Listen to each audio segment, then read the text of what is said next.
అబ్బో ఇక్కడ కేజీ చీరలు కొంటే అర కేజీ చీరలు ఫ్రీ అంట. మంగళ్య షాపింగ్ మాల్ కేజీల్లో సేల్, టన్నుల్లో ఆనందం. ప్రజాస్వామ్యంలో గొంతు నొక్కేయడం, ప్రశ్నించేటువంటి వారిపైన కన్నెర్ర చేయడం పాలకులకు నైజంగా మారుతుంది. మేం అధికారంలో ఉన్నాం, మా పైన ఎవరైనా నోరు తెరిస్తే ఊరుకోమనేటువంటి అహంకారం నేరు కొందరి నేతల మాటల్లో చాలా స్పష్టంగా బయటపడుతూ ఉంటుంది. తాజాగా చేవెళ్ల బీజేపీ ఎంపీ కొండా విశ్వేశ్వరరెడ్డి చేసినటువంటి వ్యాఖ్యలు దుమారం రేపుతున్నాయి. దేశ భవిష్యత్తు కోసం, తమ హక్కుల కోసం రోడ్డెక్కినటువంటి యువత పైన ఆయన చేసినటువంటి కామెంట్లు ఇప్పుడు తీవ్ర చర్చకు కారణమవుతున్నాయి. ప్రధానంగా ఢిల్లీలోని జంతర్ మంతర్ వద్ద జెన్జీ విద్యార్థులు చేపట్టిన నిరసన తీవ్ర ఉద్రిక్త పరిస్థితులకు దారితీసినటువంటి సంగతి తెలిసిందే. చివరకు విద్యాశాఖ మంత్రి ధర్మేంద్ర ప్రధాన్ రాజీనామా కూడా చేశారు. నీట్ పేపర్ లీకేజీ అంశాన్ని అడ్డుపెట్టుకుని విద్యార్థులు తమ భవిష్యత్తును కాపాడుకోవడానికి రోడ్డెక్కితే వారి సమస్యలను పరిష్కరించాల్సినటువంటి బాధ్యత కలిగిన ఎంపీ కొండా విశ్వేశ్వరరెడ్డి వారిపైన నిప్పులు చెరిగారు. నిరసనలు హింసాత్మకంగా మారడానికి పోలీసుల వైఫల్యం కాకుండా విద్యార్థులే కారణమన్నట్లుగా ఆయన మాట్లాడడం విడ్డూరంగా కనబడుతుంది. పైగా కాక్రోచ్ జనతా పార్టీ చేపట్టిన ఈ ఉద్యమం వెనుక కాంగ్రెస్ నాయకులు ఉన్నారని ఆరోపించడం, అక్కడికి వచ్చిన వారిపైన హత్యాయత్నం కేసులు నమోదు చేయాలని ఆయన డిమాండ్ చేయడం ఆయన రాజకీయ దుర్బుద్ధికి అద్దం పడుతుంది. ప్రధానంగా దేశంలో ఏ చిన్న ప్రజాస్వామ్య ఉద్యమం జరిగినా, యువత రోడ్డెక్కినా దాని వెనుక విదేశీ శక్తులు ఉన్నాయని, విదేశీ నిధులతోనే ఇదంతా నడుస్తుందని నిందలు వేయడం అసలు ఈ మధ్య కాలంలో పరిపాటిగా మారిపోయింది. నీట్ పేపర్ లీకేజ్ తో లక్షలాది మంది విద్యార్థుల యొక్క జీవితాలు రోడ్డున పడితే ఆ తప్పును కప్పిపుచ్చుకోవడానికి ఎంపీ కొండా విశ్వేశ్వరరెడ్డి వింత వాదనను కూడా తెర మీదకి తీసుకొచ్చారు. ప్రధాని నరేంద్ర మోదీని గద్దె దించేందుకు కొందరు రాజకీయ లబ్ధి కోసం ఈ కుట్రలు పన్నుతున్నారు అంటూ కూడా ఆయన ఆరోపిస్తున్నారు.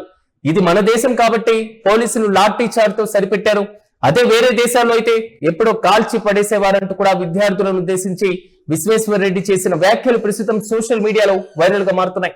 ఇంతకు ఆయన ఏమన్నారో ఒకసారి విందాం.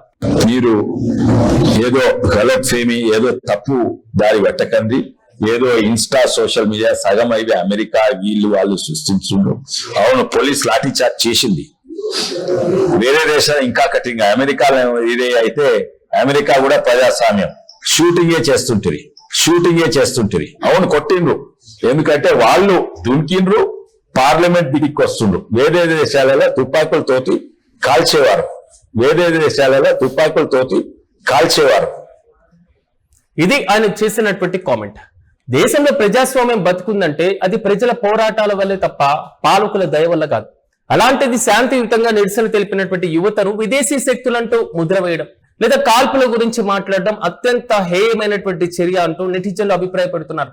విద్యార్థుల సమస్యలను పరిష్కరించేందుకు ప్రధానమంత్రి మోదీ సిద్ధంగా ఉన్నారంటూనే మరోవైపు నిరసనకారులపైన వేరే దేశాల్లో అయితే కాల్చి పడేస్తారంటూ హెచ్చరించడం విశ్వేశ్వరరెడ్డి ద్వంద్వ వైఖరిని ఎత్తి చూపుతుంది. ప్రధానంగా అసలు కష్టపడి చదువుకునేటువంటి విద్యార్థుల కడుపు కొట్టేలా పేపర్లు లీక్ చేస్తుంటే నిలదీయడం నేరమా? ఆ నిరసనలను అరిచివేయడానికి పోలీసులు లాఠీలు జులిపించడమే సరిపోలేదన్నట్లుగా ఇంకా దారుణంగా కాల్చి పడేయాలి అని ఓ పార్లమెంట్ సభ్యుడు బహిరంగంగా మాట్లాడడం ప్రజాస్వామ్య వ్యవస్థకే ముప్పు. ప్రజా ఉద్యమాల పట్ల, యువత పట్ల బీజేపీకి ఎంతటి తిరస్కార భావం ఉందో ఈ వ్యాఖ్యలు చాలా స్పష్టం చేస్తున్నాయి. కానీ ఇలాంటి అహంకార పూరితమైనటువంటి మాటలతో యువత గొంతును ఎప్పటికీ నొక్కలేరు అనేది మాత్రం జగమెరిగినటువంటి సత్యమే. చూడాలి ఇంతకు ఎంపీ కొండా చేసినటువంటి వ్యాఖ్యలపైన మీరేమనుకుంటున్నారు? మీ అభిప్రాయాన్ని కూడా కామెంట్లో తెలియజేయండి.